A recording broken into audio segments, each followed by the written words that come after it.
জিলহজ মাসের স্পেশাল ফজিলত হচ্ছে এই, নবী সাল্লাল্লাহু আলাইহি ওয়াসাল্লাম বলেছেন, আল্লাহ পাকের কাছে জিলহজ মাসের প্রথম 10 দিনের নেক আমল, আল্লাহ পাকের কাছে জিলহজ মাসের প্রথম 10 দিনের নেক আমলের অপেক্ষা উত্তম অন্য কোনো আমল নাই। সাহাবীরা প্রশ্ন করলেন যে ওয়ালাল জিহাদু ফি সাবিলিল্লাহ ইয়া রাসূলুল্লাহ, আল্লাহর রাস্তায় জিহাদও কি নয়? নবী সাল্লাল্লাহু আলাইহি ওয়াসাল্লাম বলছেন ওয়ালাল জিহাদু ফি সাবিলিল্লাহ, এমন কি আল্লাহর পথে জিহাদও নয়, তবে সেই ব্যক্তির কথা ভিন্ন যে ব্যক্তি তার মাল এবং তার নফস নিয়ে বের হয়ে গেছে কিন্তু এটা কোনো কিছু নিয়েই ফেরত আসে নাই, মানে সে শহীদ হয়ে গেছে, সেই ব্যক্তির কথা ভিন্ন। বাকি এই 10 দিনের নেকা আমল আল্লাহ পাকের কাছে অন্য সমস্ত নেকা আমল চাইতে শ্রেষ্ঠ এবং উত্তম। আল্লাহ পাক সূরা ফজরের মধ্যে এই 10 দিনের কথা বলেছেন, ওয়াল ফজরি মানে প্রভাতের কসম বা ফজরের কসম, ওয়া লায়ালিন আশর এবং 10 রাতের কসম। এই ওয়া লায়ালিন আশর 10 রাত বলতে মুফাসসিরিনে কেরাম এই জিলহজের প্রথম 10 দিনকে বোঝান, এই 10 রাতকে বোঝান। আবার সূরা ওয়াস সামাই যাতিল বুরুজ, আমরা সূরা বুরুজ পড়ি, ওয়াল ইয়াউমিল মাউউদ ওয়া শাহিদি ওয়া মাশহুদ, এখানে শাহিদ বলতে আরাফার দিনকে বোঝানো হয়, ওয়া মাশহুদ বলতে জুমার দিনকে বোঝানো হয়। তো এই আরাফার দিনও কিন্তু এই 10 দিনের মধ্যেই পড়ে গেছে। আরেকটা হাদিসে এসেছে যে এই 10 দিনের মধ্যে যে আরাফার দিনটা আছে, এই আরাফার দিন সম্পর্কে নবী সাল্লাল্লাহু আলাইহি ওয়াসাল্লামকে জিজ্ঞাসা করা হচ্ছে, ইয়া রাসূলুল্লাহ এই দিনের ফজিলত কি? নবী করিম সাল্লাল্লাহু আলাইহি ওয়াসাল্লাম বলছেন আহতাসিবু আলাল্লাহ, আমি আল্লাহর কাছে আশা করি যে এই দিন মানে আরাফার দিনের সিয়াম রোজা, এটা কি হবে? কাফারা মানে মাফের কারণ হবে, গুনাহ মাফের মোচনের কারণ হবে, সানাতাল্লাতি ক্বাবলা ওয়া সানাতাল্লাতি বা'দা, মানে বিগত 1 বছরের আগামী 1 বছরের 2 বছরের গুনাহ মাফের কারণ হবে একটা রোজা আরাফার সাওম। মাশাআল্লাহ, সুবহানাল্লাহ। তো এই 10 দিন এর মধ্যেও পড়ে গেছে আবার হজ, এই 10 দিনের মধ্যেই পড়ে গেছে কি? হজ, হজও এর মধ্যে, আবার কুরবানি নাহার এটাও এর মধ্যে। তার মানে এমনি নর্মাল ইবাদত, নর্মাল বলতে আমরা গতানুগতিক যে ইবাদত করি, সালাত, সিয়াম, সাদাকা, হজ, আবার কুরবানি, আবার আরাফার দিন, সব কিছু মিলে এই 10 দিন বা 10 রাত একসাথে। তাহলে এখান থেকে বুঝতে পারছি যে এর গুরুত্ব কতটুকু। এখন প্রশ্ন হচ্ছে আমরা এই 10টা দিন কিভাবে কাটালে পরে একটি ইফেক্টিভ 10 ডেজ কাটাতে পারবো জিলহজ মাসের। তা আমি কয়েকটা পয়েন্ট আপনাদের সাথে শেয়ার করি, আল্লাহ পাক আমাদের সবাইকে আমল করার তৌফিক দান করুন। প্রথম যে বিষয়টা খেয়াল রাখতে হবে সেটা হলো নিয়াত বিশুদ্ধ করতে হবে। প্রতিটা হাদিস গ্রন্থের একটা মৌলিক হাদিস হলো ইন্নামাল আমালু বিন্নিয়াত, আরেকটা হাদিস হচ্ছে ইন্নামাল আমালু বিল খাওয়াতিম। আমল ডিপেন্ড করে নিয়াতের উপরে এবং আমল ডিপেন্ড করে শেষ পরিণতির উপরে।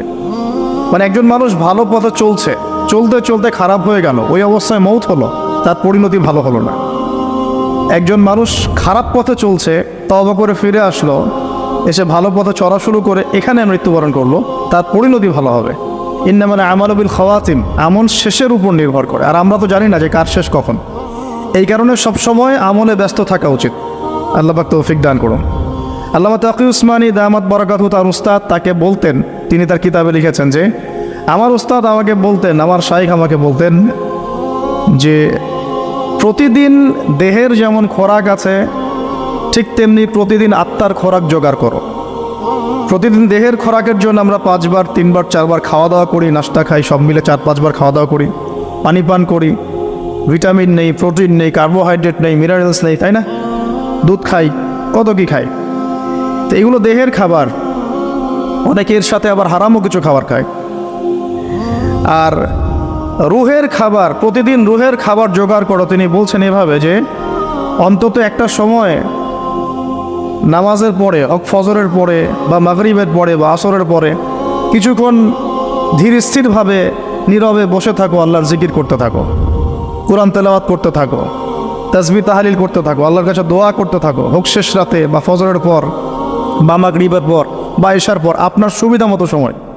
ফজরের পর করতে পারলে বেশি ভালো হয়, শেষ রাত্রে করতে পারলে বেশি ভালো হয়। তো তার উস্তাদ তাকে বলতেন এটা হলো আত্মার খোরাক, এর মধ্য দিয়ে আমরা আত্মার খাবার পাই। আত্মা অসুস্থ হয়ে গেলে দেহ সুস্থ থাকে না। আমাদের সমাজে আমরা যারা চলাফেরা করছি আমাদের বেশিরভাগের প্রবলেম একটা, আমাদের আত্মাগুলো দূষিত। এখন আত্মাগুলো দূষিত, এটা আমি 100% গ্যারেন্টি দিয়ে বলতে পারি। আত্মা দূষিত না হলে আমাদের চোখের হেফাজত করা সহজ হতো। আত্মা দূষিত না হলে আমাদেরকে সলাতে আসতে এত বেগ পেতে হতো না।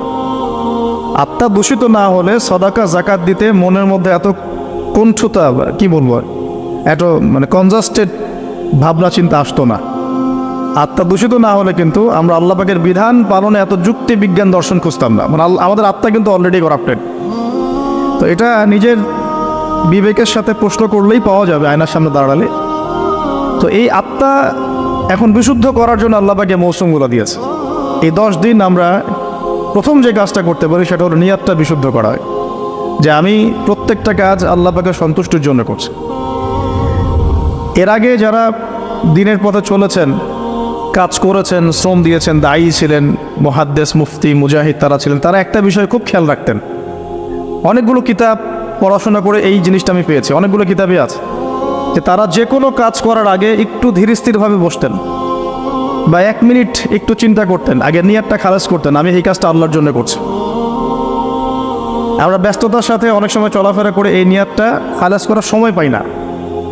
তো আগেকার যারা বড় বড় বুজুর্গ ছিলেন তারা নিয়াতটা আগে খালাস করে নিতেন, এই কাজটা আমি আল্লাহর জন্য করছি, তারপরে কথা বলা শুরু করতেন, তারপরে নামাজে দাঁড়াতেন, তারপরে সাদাকা করতেন, তারপরে দার্স দিতেন। মানে আগে একটু চুপ করে বসে থাকতেন যে আমি কাজটা আল্লাহর জন্য করছি। সো আমরা একটু এই যে 2-3 দিন হাতে আছে আমাদের, নিয়াতটাকে বিশুদ্ধ করব, যে আমি যে আমলই করব সেটা নামাজ হোক, রোজা হোক, হজ হোক, জাকাত হোক, কোরবানি যাই হোক, শুধু আল্লাহর জন্য করব, শুধু আল্লাহর জন্য, শুধু আল্লাহর জন্য, শুধু আল্লাহকে রাজি খুশি করার জন্যেই সব করতে হবে। এটাই হলো আপনার বিশুদ্ধ নিয়াত। এরপরে এই 10 দিনের মূল কাজ হবে তওবা করা। এই 10 দিন বেশি বেশি আল্লাহর কাছে তওবা ইস্তেগফার করতে হবে, কারণ এই 10 দিনে হজ আছে।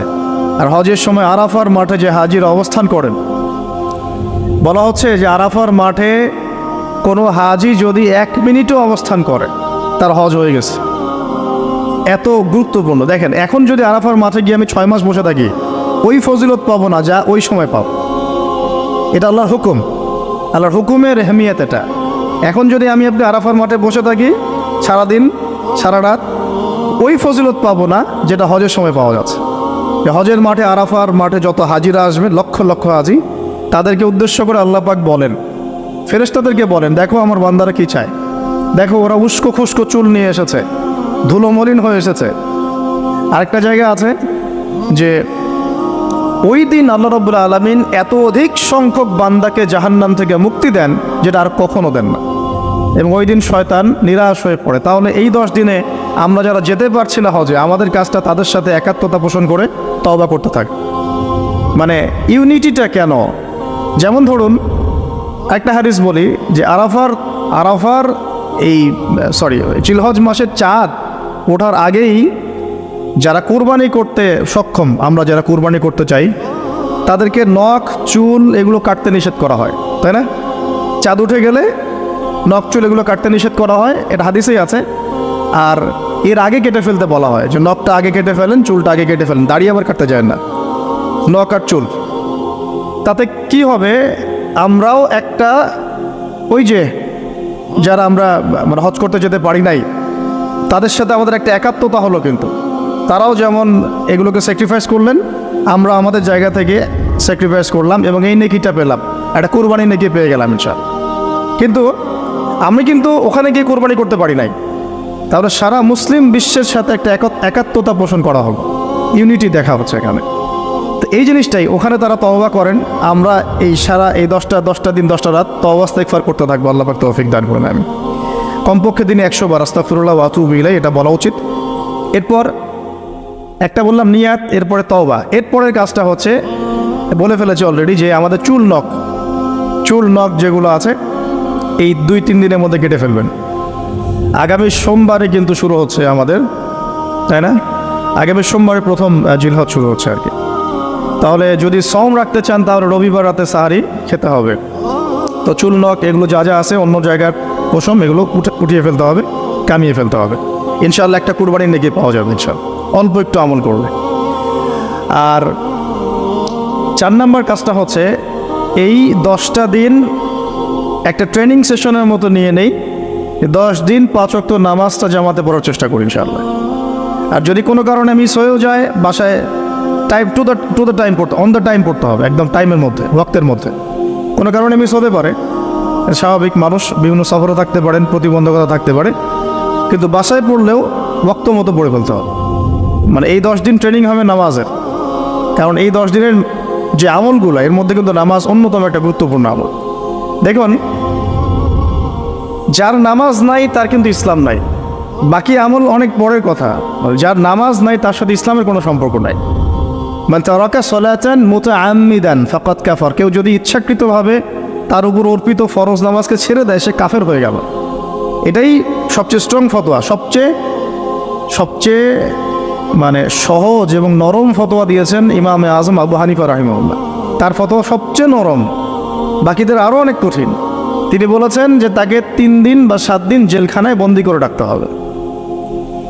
যতক্ষণ পর্যন্ত না সে তওবা করে ততক্ষণ জেলখানায় থাকবে।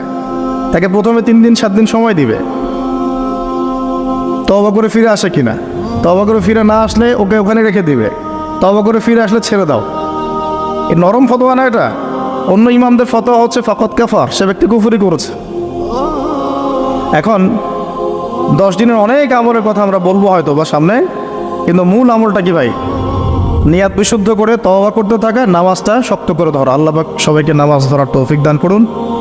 এবং ফরজ নামাজের সাথে 17 রাকাত ফরজ নামাজের সাথে বেতর পড়বেন 3 রাকাত। আর চেষ্টা করবেন যে 12 রাকাত এক্সট্রা নামাজ পড়ার জন্য। 12 রাকাত এক্সট্রা নামাজ মানে ফজরের আগে 2, জোহরের আগে 4 এবং পরে 2, মাগরিবের পরে 2, এশার পরে 2। এই যে 12, এটা যে ব্যক্তি পড়বে তার জন্য জান্নাতে একটা করে ঘর তৈরি করা হয়। তো এই আমলের মৌসুমটা কাজে লাগাই। এর প্রত্যেকটা দিন, প্রত্যেকটা রাত কিন্তু গুরুত্বপূর্ণ। তো নামাজটা আমরা খুব ভালো করে ধরার চেষ্টা করবো এবং 12 রাকাত এক্সট্রা নামাজ পড়ার চেষ্টা করবো ইনশাআল্লাহ। আল্লাহ পাক তৌফিক দান করে। আর যদি রাত্রে জাগতে পারি আরও ভালো হয়। ফজরের আগে যদি 1 ঘন্টা জাগতে পারি, ওই যে আমরা যেমন লাইলাতুল কদরে তালাশ করার জন্য জাগতাম, শেষ দশকে ইতিকাফ করতাম, সেভাবে শেষ রাতে ওঠার চেষ্টা করি। আল্লাহ পাক আমাদের সবাইকে তৌফিক দান করুন, আমিন। এবং এই সময় বেশি বেশি দোয়া করা উচিত, বেশি বেশি জিকির করা উচিত, তাসবিহ তাহলিল করা উচিত, এবং বেশি বেশি সলাতের সেজদায় আল্লাহর কাছে নিজের চাওয়াগুলো পেশ করা উচিত। আর এরপরে আমরা যে কাজটা করব এই 10 দিনে, সেটা হলো সওম রাখা। গুরুত্বপূর্ণ কাজ, রোজা রাখা। আমরা চেষ্টা করব 10টা রোজা রাখার জন্য। যদি না পারি অন্তত পক্ষে আরাফার সওম কবে, এটা নিয়ে একটা বিতর্ক সামনে আসছে আহলুল ফেসবুক ওয়াল জামায়াতের মধ্য দিয়ে। ঠিক আছে, 10 তারিখে রাখবেন না 9 তারিখে রাখবেন, এটা নিয়ে একটা বাহাস আবার সামনে আসবে। তা আমি আমার পক্ষ থেকে আপনাদেরকে একটা সলিউশন দেই যে আরাফার সওম 9 তারিখ। ঠিক আছে, আরাফার মাঠে যেদিন হাজিরা থাকবেন। অনেক কনফিউশন দেখতে পারেন, আপনি 2 দিনে রেখে দিবেন, ঝামেলা শেষ, কোনো সমস্যা। একটা রোজা রাখলে কি এমন হবে? আরও ভালো। আমরা তো ইয়াং, আমরা রাখতে পারবো ইনশাল্লাহ। না খেয়েও রাখতে পারবো ইনশাল্লাহ। পানি যদি নাও খেতে পারেন, 1 ঢোক পানি খেয়েছেন সাহারিতে, ওটা দিয়ে রোজা রাখা যাবে না ইনশাল্লাহ। তো আমরা পারবো। আমাদের মনের মধ্যে শয়তান কিছু দুর্বলতা সৃষ্টি করে। আল্লাহর পথে বেরিয়ে গেলেই দেখবেন শক্তি আল্লাহর পক্ষ থেকে আসছে। অনেক সময় অলসতা আসতে পারে, যে মনে হয় পারছি না, মনে হয় পারবো না। এইটা যখন নেমে যাবেন দেখবেন পারছেন ইনশাআল্লাহ। তো আমরা সহজ সমাধানে যাই, 2টা রোজাই রাখবো ইনশাআল্লাহ। ঠিক আছে, কি হবে তাহলে? আগের 1 বছর, পরের 1 বছর, 2 বছরের গুনাহ মাফ হবে ইনশাআল্লাহ। ঠিক আছে, তো এখন আমরা আরাফার সওম তো আসতে দেরি আছে। আমরা এই 10 দিন যতগুলো করে সম্ভব রোজা রাখার চেষ্টা করি। যেহেতু সোমবারেই শুরু হচ্ছে, সোমবার আবার রোজা রাখা কি সুন্নাহ। সোমবার একটা রাখতে পারি, আবার বৃহস্পতিবার একটা রাখতে পারি, 2টা হয়ে গেল। আবার আরাফার 2টা রাখতে পারি, 4টা হয়ে গেল। অন্তত 4টা 5টা রাখার চেষ্টা করি। আর যারা পারবেন 10টাই রাখার চেষ্টা করেন। আল্লাহ পাক তৌফিক দান করে নেবে।